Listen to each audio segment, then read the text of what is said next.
Belakangan ini publik dihebohkan oleh kasus Ayu Puspita Wedding Organizer. Kasus yang ramai dibicarakan bukan hanya soal acara pernikahan, tapi juga nyentil gaya hidup dan tekanan sosial di era modern. Di tengah budaya pamer keberhasilan, tuntutan tampil sempurna, dan standar hidup yang terus naik, banyak orang terdorong hidup di luar kemampuan. Memiliki keinginan untuk terlihat sukses, diakui, dan tidak ketinggalan zaman, seringkali berujung pada pola hidup konsumtif yang tidak sehat. Tanpa disadari nih, tekanan ini bisa menjadi ancaman gangguan kesehatan mental di pemirsa. Rasa takut gagal, takut kehilangan citra, dan takut tidak dianggap dapat membuat seseorang terus memaksa diri meski kondisi mental dan emosional sudah terkuras. Kasus yang viral ini menjadi pengingat bahwa di balik gemerlap gaya hidup, ada risiko kesehatan mental yang sering terabaikan. Lalu bagaimana ya cara kita membangun pola hidup yang lebih sehat, realistis, dan tidak memicu ancaman kesehatan mental nih? Hidup Sehat akan membahasnya mulai dari tanda adanya gangguan mental akibat konsumtif hingga tipsnya bersama Dr. Erikson, spesialis kedokteran jiwa. Di studio Hidup Sehat hari ini. Selamat menyaksikan. Halo, selamat pagi pemirsa Hidup Sehat. Nah, hari ini Margaret mau membahas sesuatu yang lagi viral nih. Tadi kita sudah melihat ada informasi mengenai hedonisme dan juga ada yang lagi viral di media sosial bahwa pebisnis ini juga melakukan penipuan karena hidupnya konsumtif. Nah, hari ini mau membahas bagaimana sih kaitannya konsumtif dengan kesehatan mental bersama narasumber kita yang sudah ada di studio. Sudah ada Dr. Erikson, dokter spesialis kedokteran jiwa. Selamat pagi, dokter. Selamat dokter, pagi. apa kabar hari ini? Puji Tuhan baik, Margareta. Puji Tuhan, Margaret juga baik ya. Nah, dok, tadi kita nyambung sama informasi tadi. Apa sih dok kaitannya gaya hidup konsumtif dengan gangguan mental? Ini secara medis ada penjelasannya dok? Pastinya sangat berkaitan sekali ya. Yang namanya gaya hidup perilaku konsumtif itu kan di mana seseorang itu akan mencoba untuk dia berperilaku, dia akan banyak menghabiskan uangnya untuk hal-hal yang dianggap kesenangan yang belum tentu itu adalah kebutuhannya. Tapi itu adalah keinginan dia, dan dia pasti untuk kedepannya kan dia pasti akan lebih banyak menghabiskan hal-hal terkait uang, finansial, dan berusaha untuk memenuhi tuntutan sosial mungkin, ya seperti itu. Dan yang pasti itu akan bisa menimbulkan namanya stres, bisa stres secara finansial, bisa juga stres untuk bisa menyesuaikan dengan tuntutan di sekeliling atau untuk bisa menaikkan harga dirinya dia, seperti itu. Oke, nah dokter ini ada fakta mitos menarik, sempat disinggung sedikit tadi ini. Gaya hidup yang berfokus pada kesenangan dan kenikmatan materi dapat memicu masalah stres, kecemasan, hingga depresi. Ini fakta atau mitos, dok?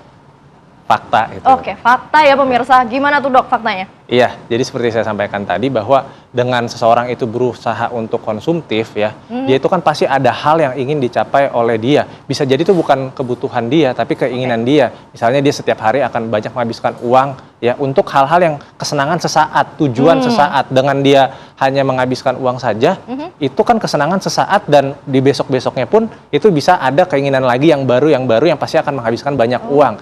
Jadi selain itu pasti akan bisa menimbulkan stres, bukan hanya diri sendiri, tapi juga bisa juga untuk stres di lingkungannya.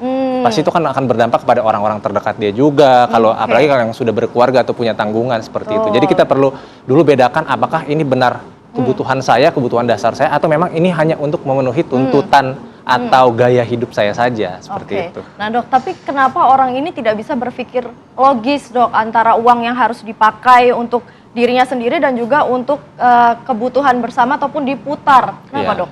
Jadi memang ada beberapa alasan kenapa orang bisa sampai seperti itu ya. Yang pertama mungkin saja dia selama ini pernah mendapat yang namanya reward instan ya. Ketika dia membeli sebuah barang itu nyaman atau dipandang orang lain itu baik, mendapatkan pengakuan gitu ya, misalnya secara sosial, dia mendapatkan kesenangan yang sesaat kan, namanya reward instan. Dan hal itu bisa menimbulkan kesenangan, ada hormon-hormon positif yang sesaat keluar, dan itu akan menimbulkan pemikiran, kayaknya untuk besok-besok lagi bisa nih saya melakukan hal yang sama. Atau misalnya ketika seseorang itu merasa nilai dirinya dia, harga dirinya dia itu terletak kepada hal-hal yang sifatnya materi seperti itu. Jadi itu akan berusaha untuk membuat dia hari demi hari, ya udah saya harus bisa berperilaku konsumtif seperti tadi. Jadi butuh afirmasi ya, dok ya. Validasi. Nah dokter, ini ada fakta mitos kedua bahwa hidup konsumtif ini bisa menyebabkan yang namanya berpikir tidak logis dan bahkan bisa menghalalkan segala cara untuk memenuhinya. Tapi dokter jangan dijawab dulu karena kita akan kembali setelah jeda yang satu ini. Ya pemirsa, terima kasih masih menyaksikan Hidup Sehat. Nah tadi kita sudah melihat negara-negara yang paling hedon, paling konsumtif. Untungnya Indonesia nggak masuk ya pemirsa. Nah dokter, ngomong-ngomong soal konsumtif impulsif, ini ada fakta mitos menarik. Perilaku impulsif dan gaya hidup boros ini membuat seseorang selalu merasa kekurangan dan tidak pernah puas. Ini fakta atau mitos, dok? Itu fakta juga.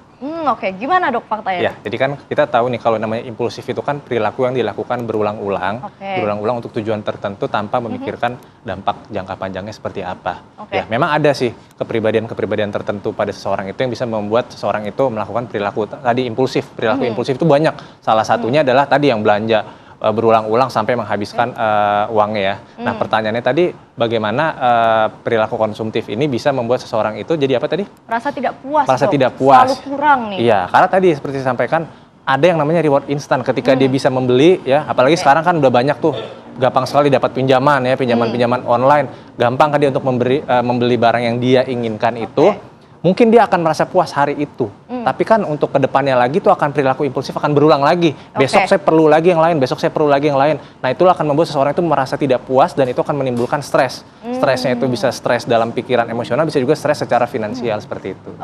Tapi impulsif itu sendiri gimana sih dok? Maksudnya apakah spesifik ke barang atau ada ke hal-hal lain dan penyebabnya orang bisa impulsif tuh karena apa? Iya, banyak sekali.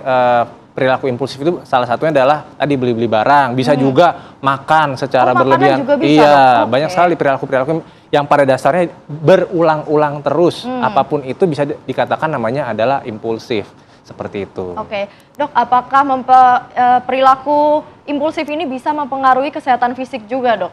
Bisa banget. Karena kan seseorang itu kita harus lihat secara holistik atau secara lengkap ya. Ketika perilaku itu dilakukan secara berulang-ulang, pikiran mental emosional itu tadi bisa mengganggu pikiran dia, bisa juga relasi dengan orang di sekitarnya dia. Sampai ke relasi juga, relasi pun dok? Bisa. Kalau misalnya keuangan dia akhirnya mengganggu pekerjaan dia atau relasi dengan keluarganya terganggu akibat pemenuhan tadi keinginan dia yang konsumtif itu. Nah, bisa juga tuh berakibatnya kepada fisik juga.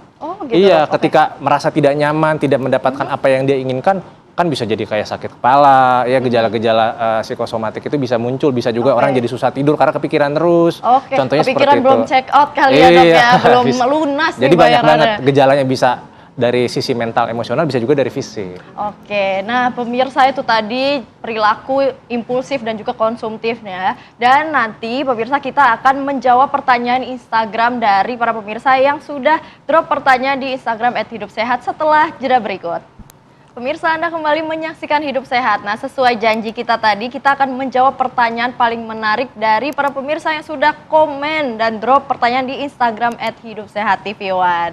Nah, kita sudah punya 3 pertanyaan paling menarik nih, dokter. Mungkin bisa dibaca satu-satu dulu dari Anon Keidoy.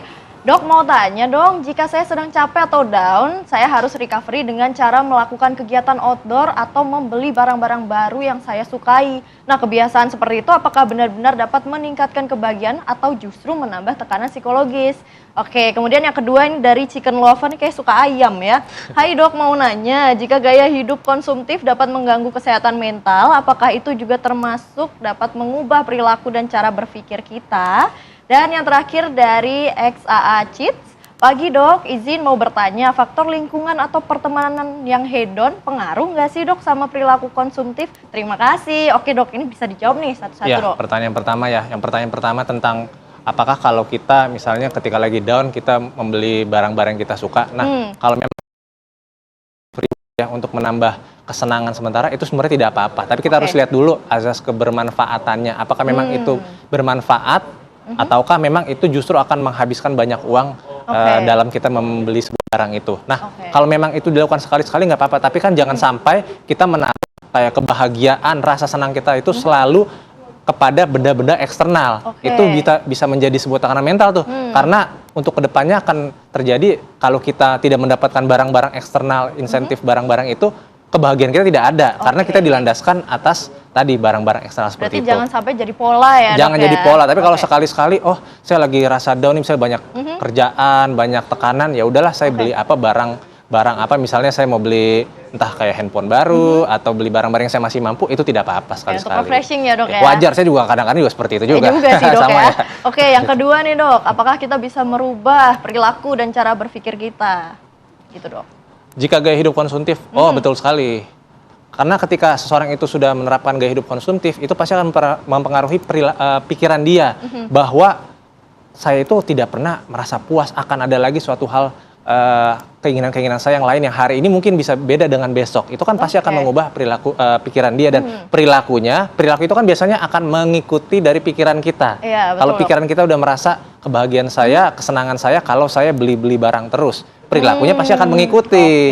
Beli-beli terus sampai pinjam-pinjam seperti itu. Nah, banyak sekali faktor kenapa orang konsumtif ya. Bisa juga karena tekanan atau ikut circle yang mungkin punya gaya hidup yang tinggi, bisa juga rasa pride dia bahwa kehebatan saya, kebahagiaan saya ditentukan oleh gaya hidup konsumtif. Oke, berarti seperti tergantung mindset ya dok ya. Betul, sebetulnya. mindsetnya. Nah, tadi juga sempat dijawab ya untuk pertanyaan ketiga bahwa pertemanan yang hedon ini juga bisa mempengaruhi ya dok. Betul, ya. karena lingkungan itu kan pasti akan membentuk kita. Kita seperti pribadi kita dari dulu misalnya diasuh oleh orang tua, keluarga kita pasti akan membentuk kita kan, sama ketika kita dewasa kita dikelilingi oleh teman-teman yang mungkin apa-apa yang baru-baru update handphone segala macam yang baru-baru, kita kan pasti akan berusaha untuk mengikuti seperti itu. Jadi kita perlu bijak juga untuk menentukan circle kita seperti apa. Oke, jadi ngikutin gengsi ya dok. Betul, ya. apalagi ada gengsi.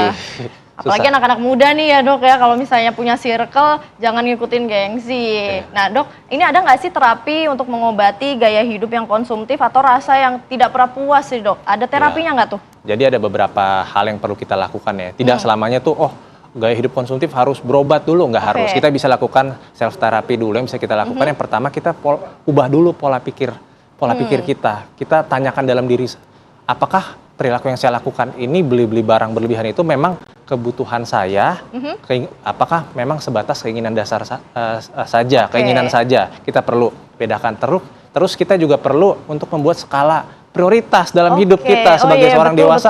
Kita perlu tahu nih prioritas kita apa. Ketika saya punya uang, saya punya pendapatan, saya perlu bagi dulu. Kebutuhan dasar saya dulu nih, makan, minum, tempat tinggal itu ya. Kalau baru perlu di list ya dok. di list dulu, karena kita nanti bisa tentukan apakah memang ini perlu atau tidak. Dan juga kita bisa berlatih juga yang namanya latihan untuk bersyukur juga.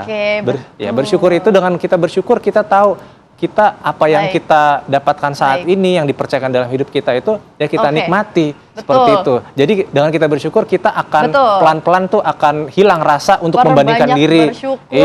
Akan hilang rasa kita untuk membandingkan diri dengan orang lain, memenuhi tuntutan sosial seperti itu. Nah dokter, terakhir nih dok, tips untuk para pemirsa agar terhindar dari sikap konsumtif itu seperti apa dok? Mungkin bisa nih dikasih tahu ke pemirsa. Ya, menghindarnya sebenarnya sama aja tadi dengan cara menterapi diri sendiri ya. Pokoknya kita harus belajar untuk mencukupi kebutuhan kita yang paling utama dulu. Jangan kita menjadi korban juga media sosial, tuntutan-tuntutan dari circle kita. Kalau memang media sosial itu membuat seseorang itu menjadi lebih banyak konsumtif, ya mungkin lebih baik di stop dulu tuh. Di stop dulu media sosial, lebih banyak realita dan juga bergaul circle-nya dengan orang-orang yang positif. Kesadaran diri ya yang utama ya dok ya. Dokter Erikson, terima kasih banyak atas tipsnya. Dan tadi memang sudah disebutkan ya pemirsa bahwa perilaku hidup konsumtif ini tidak sehat dan juga harus ngerem ya, banyak-banyak ngerem, banyak-banyak bersyukur, dan juga ini kehidupan yang konsumtif ataupun impulsif ini bahayanya bisa membuat kita berpikir tidak logis, tidak pakai logika ya. Jadi takutnya nih nekat pemirsa, jadi lebih ngerem diri sendiri, kemudian juga kita kan nggak tahu efek kedepannya seperti apa. Jadi balik lagi ya dok ya, skala prioritas nih yang penting. Kalau bisa bahkan dicatat nih ya, dipisah-pisah dulu kalau baru gajian terutama. Nah pemirsa dan dokter juga terima kasih banyak atas penjelasannya tadi. Semoga bermanfaat bagi para pemirsa Hidup Sehat. Dan kita sudah 30 menit nih menemani Anda pada pagi hari ini. Dan jangan lupa saksikan terus Hidup Sehat setiap hari Senin hingga Jumat pukul 8.30 waktu Indonesia Barat. Saya Margareta Novita mewakili kru yang bertugas mengucapkan terima kasih. Sampai jumpa Indonesia Hidup Sehat.